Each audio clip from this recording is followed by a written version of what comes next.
നമസ്കാരം. മലയാളി വാർത്ത ഇൻസൈഡിലേക്ക് സ്വാഗതം. ഇന്ന് ഓഗസ്റ്റ് 8-ാം തീയതി, നാളെ 9. ഈ ദിവസങ്ങൾ നമ്മെ ഭയപ്പെടുത്തും.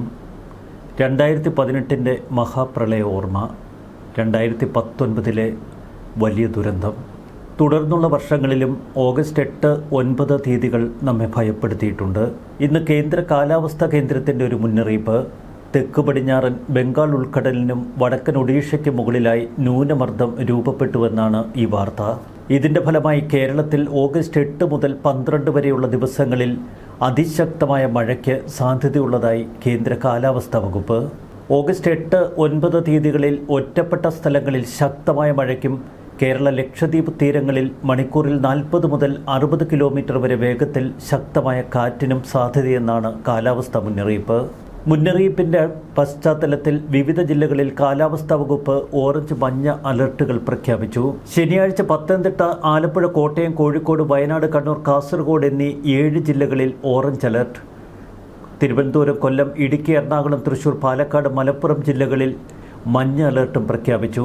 ഉരുൾപൊട്ടൽ, മണ്ണിടിച്ചിൽ, മലവെള്ളപ്പാച്ചിൽ സാധ്യതയുള്ള പ്രദേശങ്ങളിൽ താമസിക്കുന്നവർ അതീവ ജാഗ്രത പുലർത്തണമെന്നാണ് മുന്നറിയിപ്പ്. നദിക്കരകളിലും അണക്കെട്ടുകളുടെ കീഴ്പ്രദേശങ്ങളിലും കഴിയുന്നവർ അപകട സാധ്യത മുൻകൂട്ടി കണ്ട് മാറി താമസിക്കണം. 2018 മഹാപ്രളയം നൂറ്റാണ്ടിലൊരിക്കൽ സംഭവിക്കുന്നത് എന്നൊക്കെയായിരുന്നു നമ്മൾ അന്ന് കരുതിയത്. 50 വർഷത്തിനിടയിൽ സംഭവിക്കുന്ന മഹാദുരന്തങ്ങളിലൊന്നായി 2018 പ്രളയത്തെ നമ്മൾ കണ്ടു. എന്നാൽ തൊട്ടടുത്ത 2019 സമാനമായ സാഹചര്യത്തിലേക്ക് കേരളം കടന്നപ്പോൾ നമ്മുടെ കാലാവസ്ഥാ വ്യതിയാനത്തെക്കുറിച്ചും മഴയുടെ അളവിനെക്കുറിച്ചും കേരളം കൂടുതൽ ഉച്ചത്തിൽ സംസാരിച്ചു തുടങ്ങി. 2018 പ്രളയത്തിന് ശേഷം 2019 ഓഗസ്റ്റ് ആദ്യവാരം വീണ്ടും ഇതാ കവളപ്പാറ മുത്തപ്പൻകുന്നിലെ ഉരുൾപൊട്ടലിൻ്റെ ഭീകരത കേരളത്തെ നടുക്കിക്കളഞ്ഞു. നമ്മൾ നോക്കി നിൽക്കുക ഒരു മല ഒന്നാകെ ഒരു താഴ്ചയിലേക്ക് ഇറങ്ങി വരും. അതിഭയാനകമായി മലയുടെ ആയിരക്കണക്കിന് കൈകാലുകൾക്കിടയിൽ മനുഷ്യരും മൃഗങ്ങളും വീടുകളും വനങ്ങളും ഒരു നിമിഷം കൊണ്ടകപ്പെടും. 2019 കവളപ്പാറയിലും പുത്തുമലയിലുമുണ്ടായ ദുരന്തം. 2019 ഓഗസ്റ്റ് 6-ാം തീയതിയോടെ കേരളത്തിൽ അതിശക്തമായ മഴ പെയ്തു തുടങ്ങിയിരുന്നു. 7-ാം തീയതിയോടെ താഴ്ന്ന പ്രദേശങ്ങളിൽ വെള്ളമുയർന്നു. 7-ാം തീയതി പശ്ചിമഘട്ട മലനിരകളിൽ വിവിധ സ്ഥലങ്ങളിൽ ഉരുൾപൊട്ടൽ വാർത്തകൾ. മണ്ണും മരങ്ങളുമൊക്കെ ഒഴുകിവന്ന് നിരവധി പാലങ്ങൾ അടഞ്ഞതായി റിപ്പോർട്ടുകൾ. 8-ാം തീയതി ആയതോടെ കേരളം നടുങ്ങുന്ന ദിവസങ്ങളിലേക്ക് കടന്നു. ഏറെ രക്ഷാപ്രവർത്തനങ്ങൾ പുരോഗമിക്കുന്ന സമയത്ത് കേരളത്തെ ആകമാനം കണ്ണീരിലാഴ്ത്തിയ ഒരു ദുരന്ത വാർത്ത. കവളപ്പാറയിൽ നിന്നുള്ള ആ ദുഃഖവാർത്ത എത്തിയത് ഓഗസ്റ്റ് 8-ാം തീയതി രാത്രിയിൽ. ഓഗസ്റ്റ് 8-ാം തീയതി രാത്രിയോടെ മുത്തപ്പൻകുന്ന് കവളപ്പാറ എന്ന ആ ഗ്രാമത്തെ മൂടി. 2 ദിവസമായി മുടങ്ങിക്കിടന്ന വൈദ്യുതിയും കനത്ത മഴയോടെ താറുമാറായ ടെലിഫോൺ കണക്ഷനും കവളപ്പാറയെ പുറം ലോകത്ത് നിന്ന് പൂർണ്ണമായി ഒറ്റപ്പെടുത്തിയിരുന്നു. കവളപ്പാറയിലേക്കുള്ള പ്രധാന റോഡ് പനങ്കയം പാലം ഉരുൾപൊട്ടി ഒലിച്ചു വന്ന മരങ്ങളും ചെളിയും വന്നടഞ്ഞതോടെ പുറമേ നിന്നുള്ള ഒരാൾക്കും അങ്ങോട്ടേക്ക് കടക്കാനാവാത്ത സാഹചര്യം. ഓഗസ്റ്റ് 8-ാം തീയതി രാത്രിയോടെ വിവരമറിഞ്ഞ മലപ്പുറം ജില്ലാ പോലീസ് മേധാവി സംഭവസ്ഥലത്തേക്ക് പുറപ്പെട്ടു. എന്നാൽ നിലമ്പൂരിലും മറ്റും വെള്ളം കയറി റോഡ് ഗതാഗതം പൂർണ്ണമായി തടസ്സപ്പെട്ടിരുന്നു. 9-ാം തീയതി പോത്തുകൽ പോലീസിന്റെ സഹായത്തോടെ പനങ്കയം പാലത്തിലെ തടസ്സങ്ങൾ നീക്കം ചെയ്ത് ഉച്ചയോടെ മാത്രമാണ് സംഭവസ്ഥലത്ത് എത്തിച്ചേരാൻ പോലീസിന് പോലും കഴിഞ്ഞത്. അപ്പോഴേക്കും നാട്ടുകാർക്കോ രക്ഷാപ്രവർത്തകർക്കോ എത്ര പേർ ആ മണ്ണിനടിയിലുണ്ട് എന്ന ഏകദേശ കണക്ക് പോലുമില്ല. നാട്ടുകാർ നൽകിയ വിവരമനുസരിച്ച് ആദ്യം അധികൃതർ കണക്ക് കൂട്ടിയത് 63 ആളുകളുണ്ട്. എന്നാൽ അവരിൽ ചിലർ ബന്ധുവീടുകളിലുണ്ട് എന്ന് കണ്ടെത്തിയതോടെ 53 പേരെക്കുറിച്ചുള്ള ആശങ്കകൾ.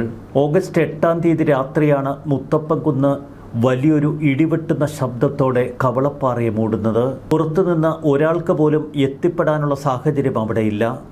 8-ാം തീയതി ഉച്ചയ്ക്ക് 3 മണിയോടുകൂടി തന്നെ കനത്ത മഴയെ തുടർന്ന് കവളപ്പാറ ഉൾപ്പെടുന്ന പ്രദേശങ്ങളിൽ പ്രകൃതി ദുരന്തങ്ങൾ ഉണ്ടാവാൻ സാധ്യതയുണ്ട് എന്ന് മുൻകൂട്ടി കണ്ട് പോത്തുകല്ല് പോലീസ് സ്റ്റേഷനിൽ നിന്നും 6 പോലീസ് ഉദ്യോഗസ്ഥർ പോലീസ് വാഹനത്തിൽ അങ്ങോട്ടേക്ക് തിരിച്ചിരുന്നു.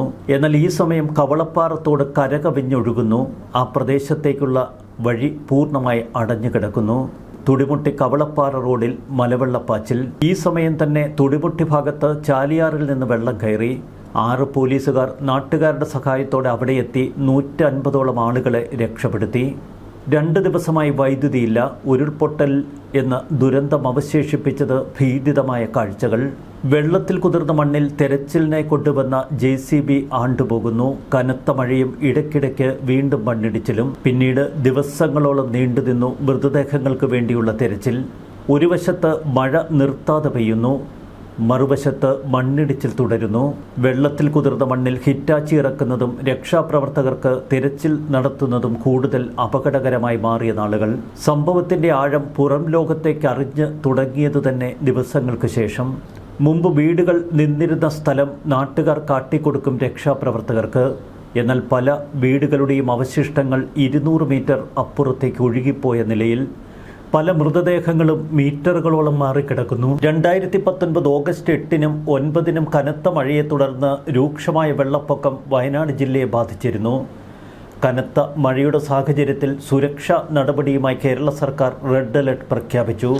ഇതേ ദിവസം തന്നെയാണ് പുത്തുമല ദുരന്തം സംഭവിക്കുന്നത്. പുത്തുമല മണ്ണിടിച്ചിലിൽ അന്ന് മരിച്ചത് 17 പേർ. 2018 ജൂലൈ അവസാന വാരം കേരളത്തിൽ മഴ തിമിർത്തു പെയ്യുകയാണ്. ഓഗസ്റ്റ് 8-ാം തീയതി മഴ കൂടുതൽ രൗദ്രമാകുന്നു. മിക്കവാറും എല്ലാ പ്രധാന അണക്കെട്ടുകളും പൂർണ്ണ ശേഷിയിലെത്തി. ഓഗസ്റ്റ് 8-ാം തീയതി വൈകിട്ടോടെ ഷട്ടറുകൾ ഒരുമിച്ച് തുറക്കുന്നു. ഓഗസ്റ്റ് 9, 10 തീയതികൾ ഇടുക്കി, വയനാട്, മലപ്പുറം തുടങ്ങിയ ജില്ലകളിൽ അതിശക്തമായ മഴ. ഓഗസ്റ്റ് 12-ാം തീയതി കൊച്ചി അന്താരാഷ്ട്ര വിമാനത്താവളം വെള്ളം കയറിയതിനെ തുടർന്ന് അടയ്ക്കുന്നു. ഓഗസ്റ്റ് 14 മുതൽ 19 വരെ വ്യാപകമായ വെള്ളപ്പൊക്കത്തിൻ്റെയും വലിയ മണ്ണിടിച്ചിലിൻ്റെയും ഏറ്റവും വിനാശകരമായ വാർത്തകൾ. കേരളത്തിൽ അടുത്ത കാലത്ത് സംഭവിക്കുന്ന നഗരവൽക്കരണം ഭൂമിയുടെ സ്വാഭാവിക പ്രതിരോധശേഷിയെ തകർത്തുവെന്നാണ് വിദഗ്ധർ പറയുന്നത്. മനുഷ്യനിർമ്മിത പ്രളയമായിരുന്നു 2018 എന്ന് പിന്നീട് പല റിപ്പോർട്ടുകളിലും നമ്മൾ അറിഞ്ഞു. കേരളത്തിൻ്റെ ദുരന്ത ചരിത്രം പരിശോധിക്കുമ്പോൾ ഒരു വേദനാജനകമായ ആവർത്തനം കാണാം. 2018 പ്രളയം, 19 കവളപ്പാറയും പുത്തുമലയും, 2020 പെട്ടിമുടി ദുരന്തം. എല്ലാ മഴക്കാലത്തും വിവിധ ജില്ലകളിൽ ഉണ്ടാകുന്ന ഉരുൾപൊട്ടലുകളും വെള്ളപ്പൊക്കവും. ഓരോ ദുരന്തത്തിന് ശേഷവും അന്വേഷണങ്ങളും വിദഗ്ധ സമിതികളും പഠന റിപ്പോർട്ടുകളും നമുക്ക് മുന്നിലെത്തും. മാധ്യമങ്ങളിൽ വലിയ ചർച്ചകൾ നടക്കും. എന്നാൽ മഴ വീണ്ടും ശക്തമാകുമ്പോൾ അതേ പിഴവുകൾ ആവർത്തിക്കും.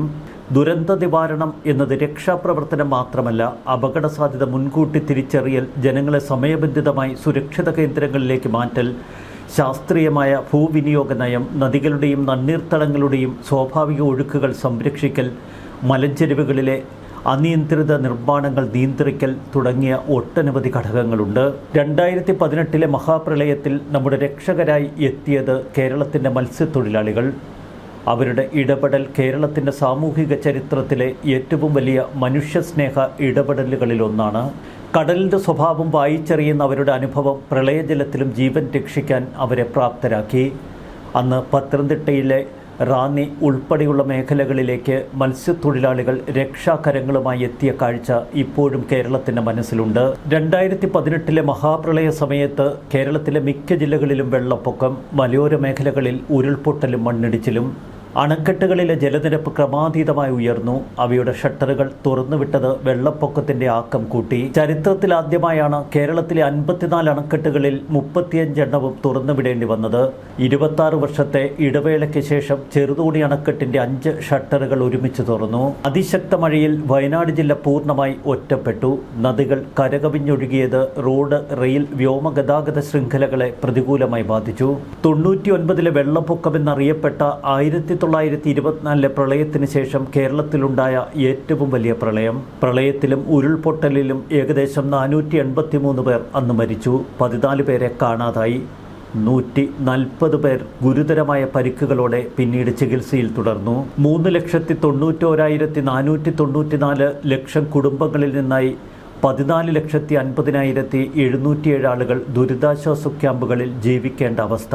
പ്രളയവും തൽഫലമായുണ്ടായ കെടുതികളെയും തുടർന്ന് കേരളത്തിന് ഏകദേശം 40,000 കോടിയുടെ നഷ്ടം സംഭവിച്ചുവെന്നായിരുന്നു അന്ന് സർക്കാർ കണക്ക്.